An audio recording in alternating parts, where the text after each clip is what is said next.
Great. Thanks, Karina, and it's great to be back here. I think I last presented in 2017. As Karina mentioned, at CIBC, I cover the paper and forest products sector. Our coverage has kind of expanded, but we generally cover almost all of the large public forestry companies. I know many of these names here in the room today. And we put out equity research reports trying to forecast where we think the share prices are going to go. I thought maybe I'd first start just kind of giving a lay of the land of how we're seeing the U.S. housing outlook. Obviously, when Sven asked me to speak a few months ago, we kind of went into the year a lot more constructive, and just even when we were kind of locking in this presentation about a week ago, it does feel like with global recessionary risks building, there's probably going to be some downside risks to the outlook that we're going to present here today. But just maybe to frame things, if we think about where lumber demand is, I'm sure some of you have seen these charts before, but really from a lumber perspective, the biggest end market is going to be repair and renovation, 40% of demand. It's about 25% for the OSB side. And then that new res piece, much more impactful for OSB at around 55% of consumption and about 30% for lumber.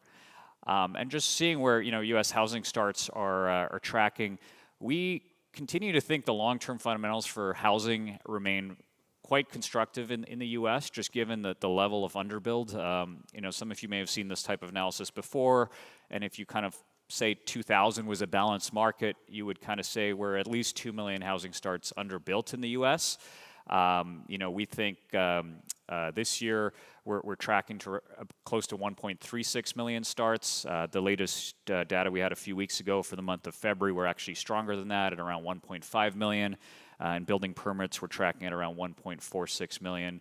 So far, at least going into the year, it looks like the new res side has been actually faring better than expected.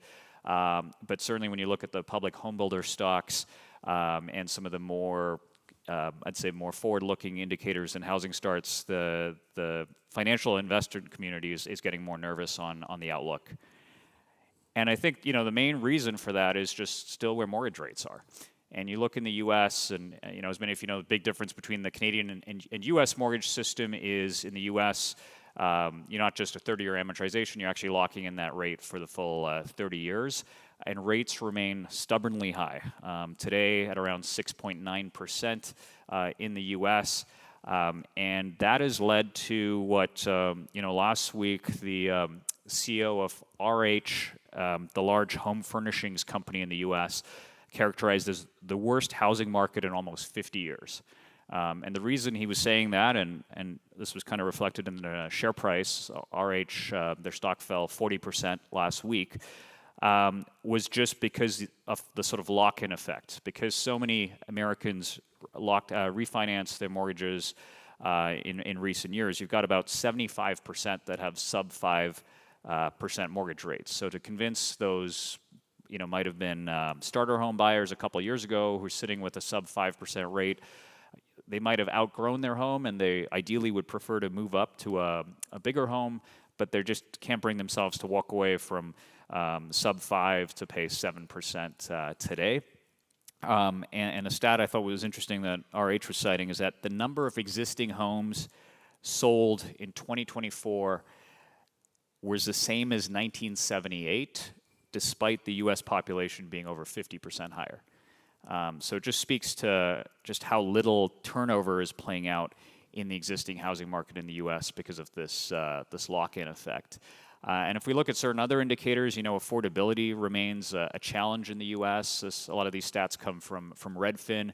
And what stands out to me is that what often matters in the U.S. is more what is your monthly payment. And at kind of $2,800 a month, that median payment is now at record highs. We're seeing the builders try to address affordability with what they call rate buydowns. So, if you were to go buy a home from a Lennar or D.R. Horton, you're not going to pay that 7%. You're probably going to pay a blended rate of around 5.6% right now from the ones we track, and they kind of structure these usually as what they call 3-to-1 buydowns. So in year one, you might start as low as 2%, and then it goes up about 100 basis points each year.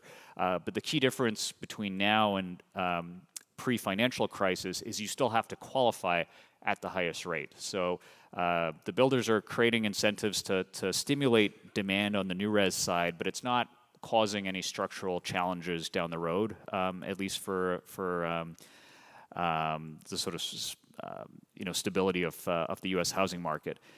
That being said, when we actually look at indicators of how U.S. home builders are feeling about the upcoming market, they kind of, when Trump came in, they were quite excited. We were seeing builder confidence pick up. It's been falling.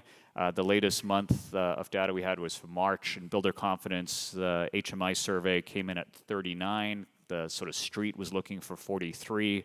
And the most forward-looking indicator, traffic, was actually quite low. It fell another 5 points to as low as 24.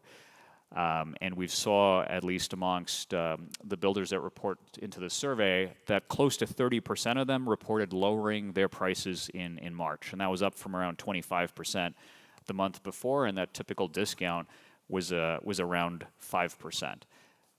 And when we look at the public home builders, which have been gaining market share in the U.S. because they tend to be the ones that have the capabilities to offer these rate buydowns, their margins have been contracting.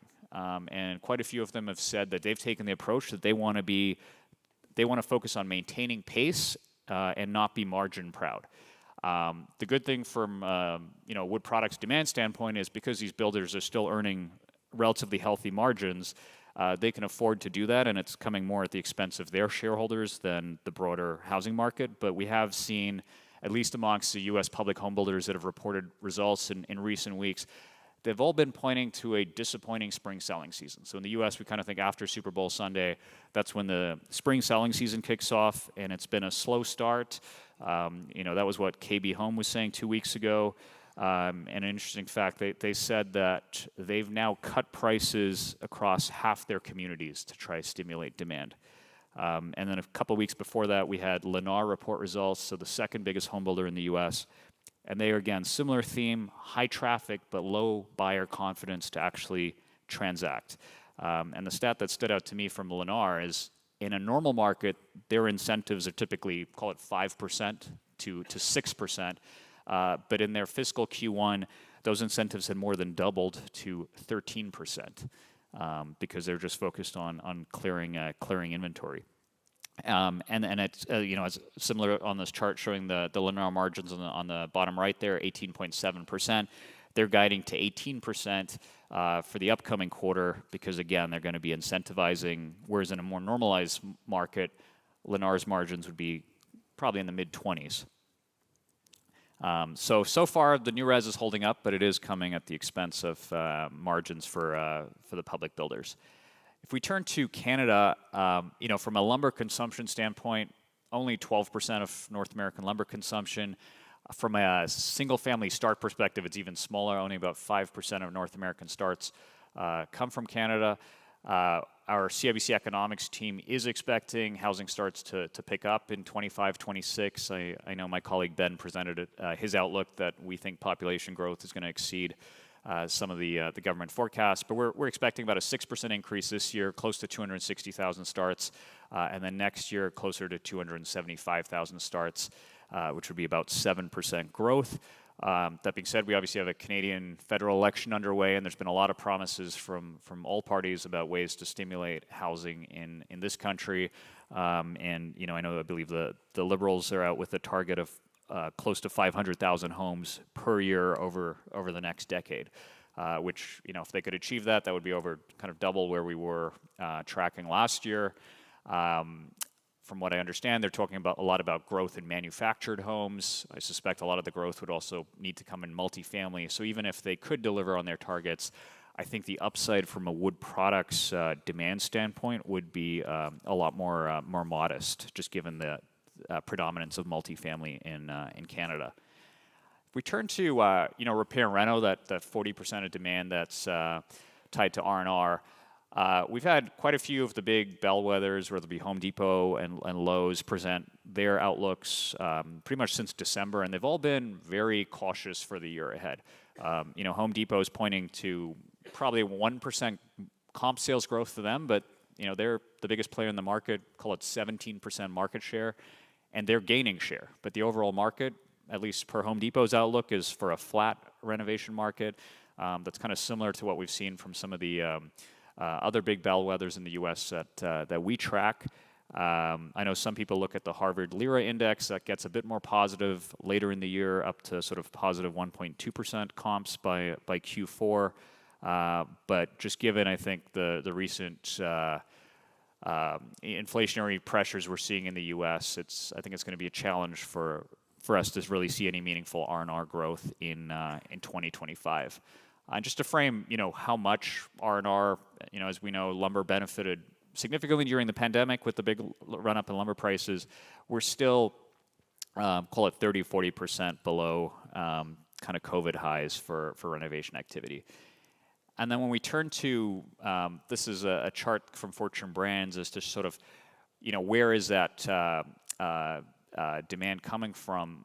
What I think kind of explains some of the weakness that we saw last year in Southern Yellow Pine prices is that the recent buyers-sellers component of R&R activity, it can be quite intensive. So even though we always think of homes getting older, needing more renovation activity, the reality is there's a lot of activity that takes place when people either renovate ahead of a sale or renovate after they move in. And just given that lock-in effect that I talked about, that continues to be a challenge for the renovation market. And just turning to how we connect that housing outlook to wood products.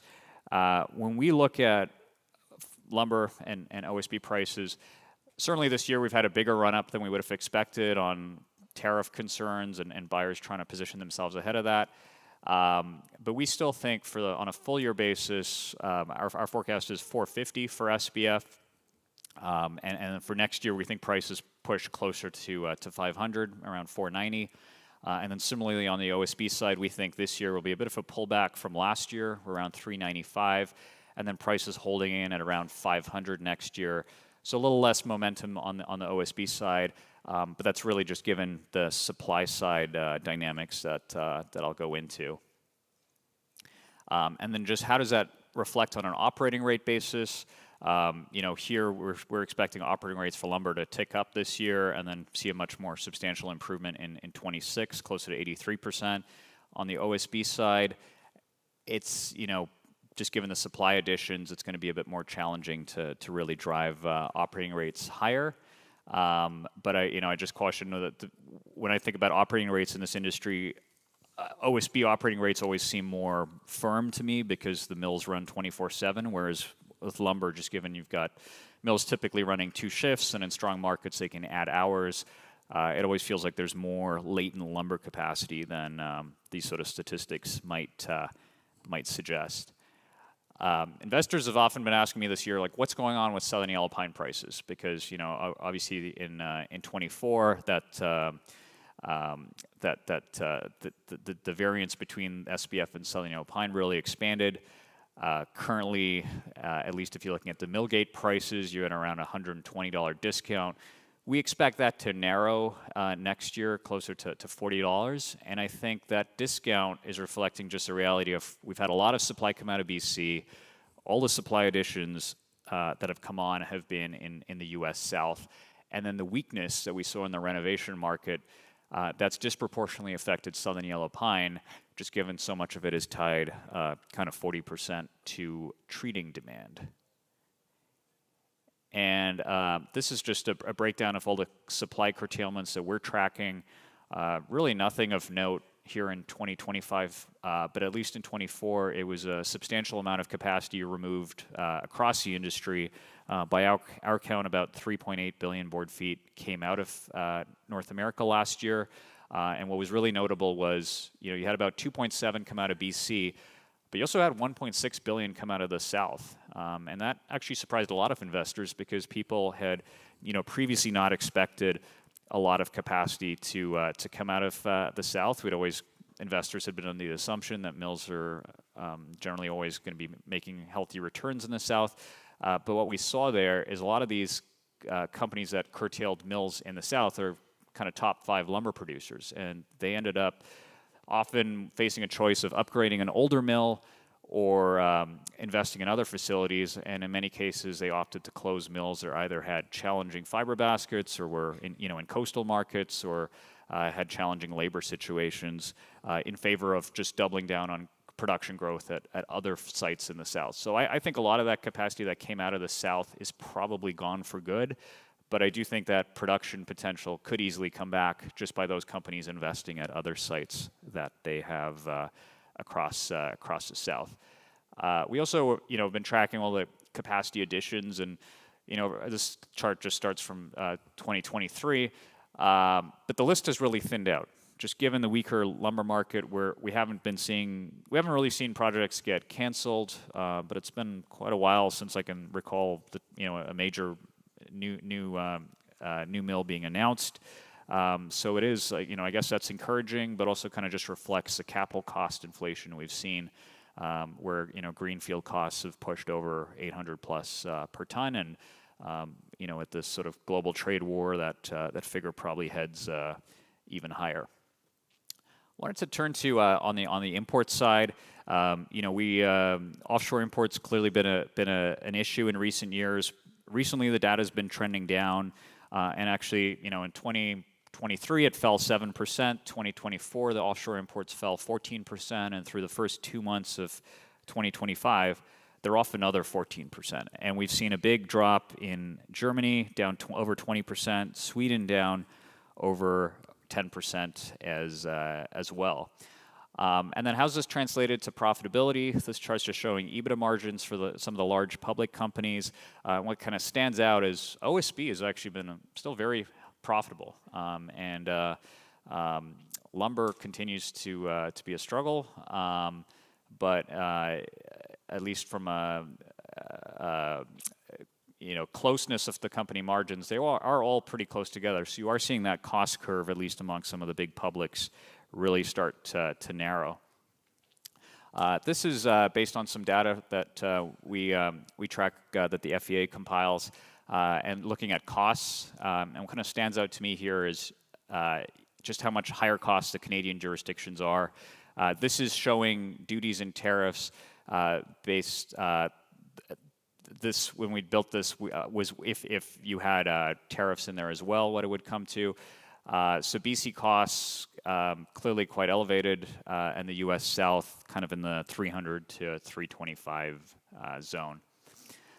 It's just a chart showing stumpage.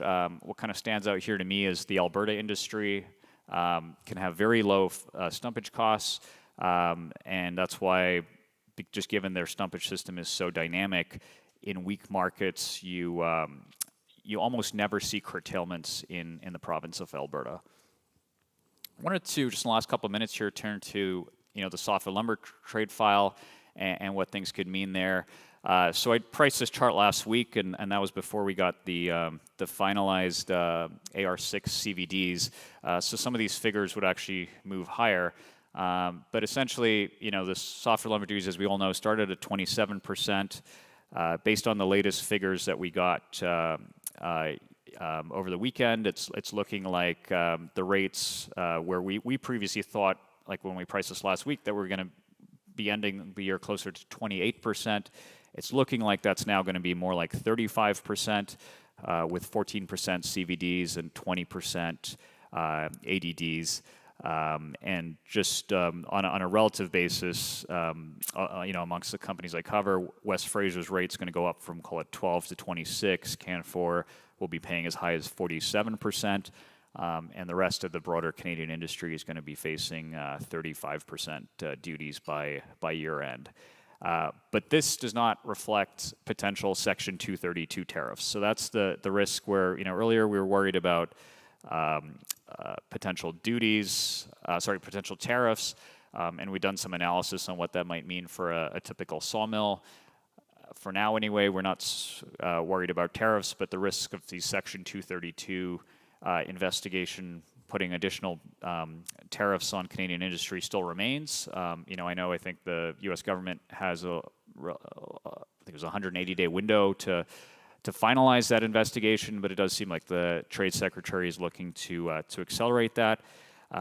We ultimately think the U.S. consumer is going to need to pay the cost of tariffs, just given that the U.S. imports 12 billion board feet of lumber from Canada, about 24% of consumption. But the big unknown that when I'm thinking about, clearly, if you have a U.S. Southern Yellow Pine is going to go up, but probably not as much as SPF. But what's going to happen to the lumber price in Canada? And that's where, during the current trade dispute, lumber 5, the Canadian, call it discount, has been maybe 2.5%. I would think in a Section 232 environment, that full tariff will actually be passed on to the Canadian consumer in the form of perhaps not paying the additional lumber price that occurs. So I know we're kind of coming up on time here. There are some additional slides that I believe are going to be on the website if people are looking to take a look at. But essentially, we don't think we're going to see any resolution to this trade dispute. The U.S. Lumber Coalition does not seem to be interested in negotiating right now. And frankly, it's not surprising because generally the current administration has been quite favorable to them in terms of tariffs and in terms of other forest policy. And we also have some slides here I'll just flick through on OSB. I mentioned we think the supply backdrop there is going to be worse than lumber. And then on the cost side, relatively flat cost curve across the OSB industry. And then just lastly on pulp, we're seeing prices hold in here in China, but certainly with the risks of potential global recession, there would be downside risks to that outlook. But I think we're coming up on time here to start the Q&A. Merci. Yeah, we kept a few minutes for you if you want to ask a question to Hamir. And I have the app here. If you want to put it online, write it online. It's possible too. So any question for Hamir on the presentation we've just had? No? Okay. If there's no question, either do you want to go back to some of your slides that you went through really quickly at the end? Would you like to bring some new insight? Sure. Actually, I got control there. Yeah, maybe I just wanted to touch on the OSB a little bit more. So, we look at the list of capacity additions for OSB, and certainly when we think of what's coming over the next 12 months, it's Kronospan and Huber have 2 large additions planned, both in the U.S. South. As far as we know, those are on track. And both companies clearly have a strong track record of bringing on large projects, so that's going to weigh on supply. But further out than that, there's One Sky is a bit of a startup. Godfrey, that's a company that used to be in the OSB industry a very long time ago, that has talked about building capacity.